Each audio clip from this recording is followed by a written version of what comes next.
छत्तीसगढ़ के कई इलाकों में आज भी हाथियों की दहशत बरकरार है। अंबिकापुर में पिछले एक हफ्ते से उदयपुर वन परिक्षेत्र में 7 हाथियों का दल अलग अलग इलाकों में जाकर मक्के और धान की फसल को बर्बाद कर रहा है। इसके साथ ही ग्रामीणों के घरों को भी क्षतिग्रस्त कर रहे हैं। वन अमला जंगलों में बसे ग्रामीणों को शासकीय भवनों में शिफ्ट कर रहा है। उधर उदयपुर के लक्ष्मणगढ़ इलाके में हाथियों ने जमकर नुकसान पहुंचाया है। ग्रामीणों की फसलों के साथ ही उनके मकानों को भी हाथियों ने ढहा दिया है।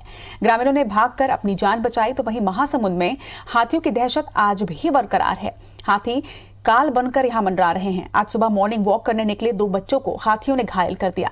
पूरी घटना बरौंडा सारा डी मार्ग की बताई जा रही है। बच्चों को इलाज के लिए अस्पताल भिजवाया गया है। वहीं पत्थल गांव में भी हाथियों ने 2 लोगों को कुचलकर मौत के घाट उतार दिया। तपकरा और कुनकुरी इलाके में हुई घटना से ग्रामीण आक्रोशित हैं।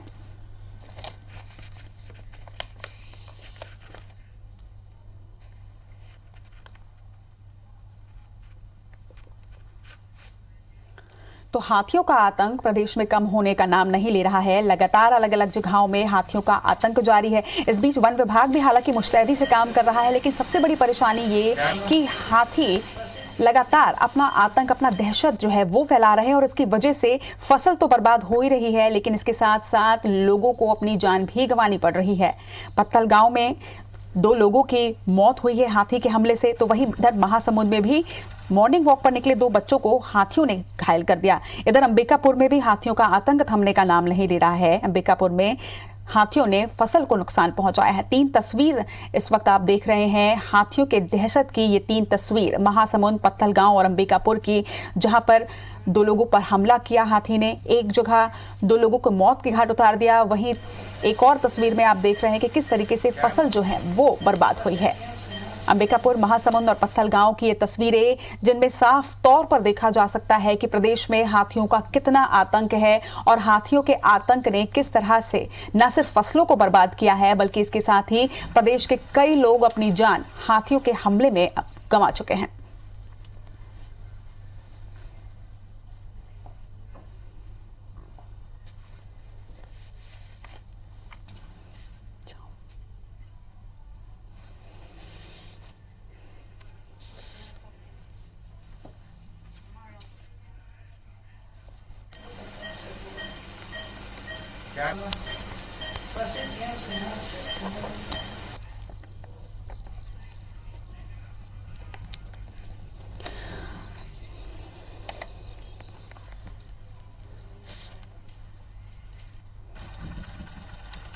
और ज्यादा जानकारी के साथ हमारे सहयोगी हमारे साथ इस वक्त जुड़ रहे हैं पत्थल गांव से रमेश।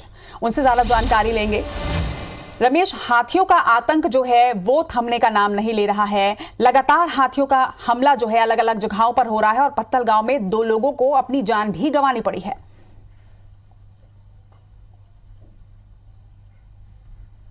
इस समय किसानों के खेतों में धान और मक्का की फसल लगभग तैयार हो गई है।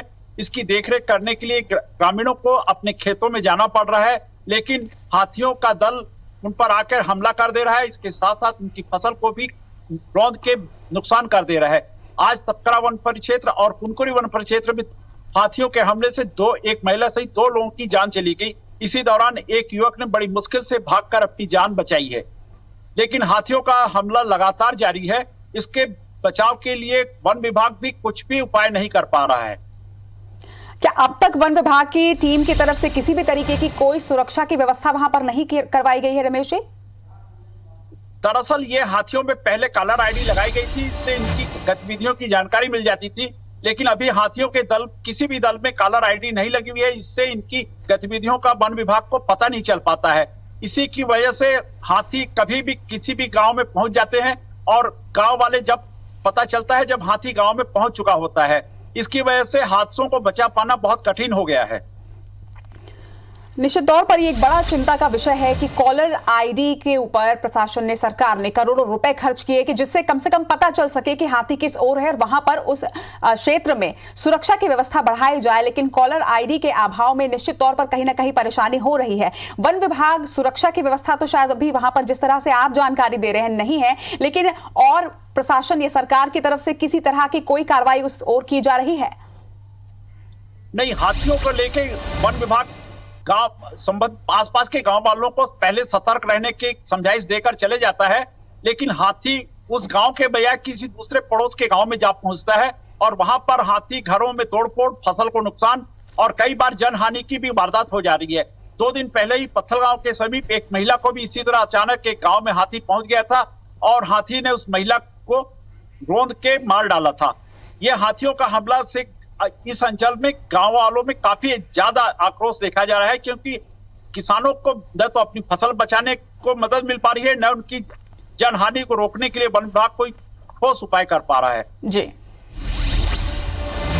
चलिए रुक करेंगे अंबिकापुर का, जहां से अभिषेक सोनी हमारे साथ जुड़ रहे हैं। अभिषेक, हाथियों का आतंक लगातार जारी है प्रदेश में, कहीं फसलों को नुकसान, कहीं लोगों की जान जा रही है इस वजह से, और अंबिकापुर में फसलों को बहुत ज्यादा नुकसान हुआ है हाथियों के आतंक से। क्या कुछ इस वक्त की जानकारी है आपके पास? देखिए, जो हाथियों का आतंक जो सरगुजा जिले की बात करें तो लगातार बना रहता है, और इस बार जो हाथियों की जो आमद हुई है वो उसके प्रभावित जो इलाका हुआ है उदयपुर और मैनपाट का इलाका प्रभावित हुआ है। मैनपाट के घटोन के इलाके में जो मैनपाट के 14 हाथियों का दल है वो पहुंचा हुआ था, और लगातार जो ग्रामीणों की फसल को नुकसान तो पहुंचा ही रहे हैं, साथ साथ जो जंगल के करीब के जो घर हैं वहां पर लगातार हाथी पहुंच रहे हैं और उत्पात मचा रहे हैं। यही कारण है कि पिछले 1 हफ्ते से जो उदयपुर का इलाका है वो हाथियों से थर्राया हुआ है। हालांकि वन विभाग की टीम वहां पर मुस्तैद है, लेकिन जो उनकी कवायद है वो ज्यादा कारगर साबित होती नहीं दिख रही। यही कारण है कि हाथी लगातार न सिर्फ फसलों को नुकसान पहुंचा रहे हैं बल्कि घरों तक पहुंच रहे हैं, और जो गांव के लोग हैं वो काफी दहशत में हैं, क्योंकि खेत अब तैयार हो चुका है, फसलें तैयार हो चुकी हैं। किसानों की चिंता यही होती है कि अगर हाथी उनकी फसल को नुकसान पहुंचा देते हैं तो पूरे साल भर की मेहनत एक तरह से बर्बाद हो जाती है।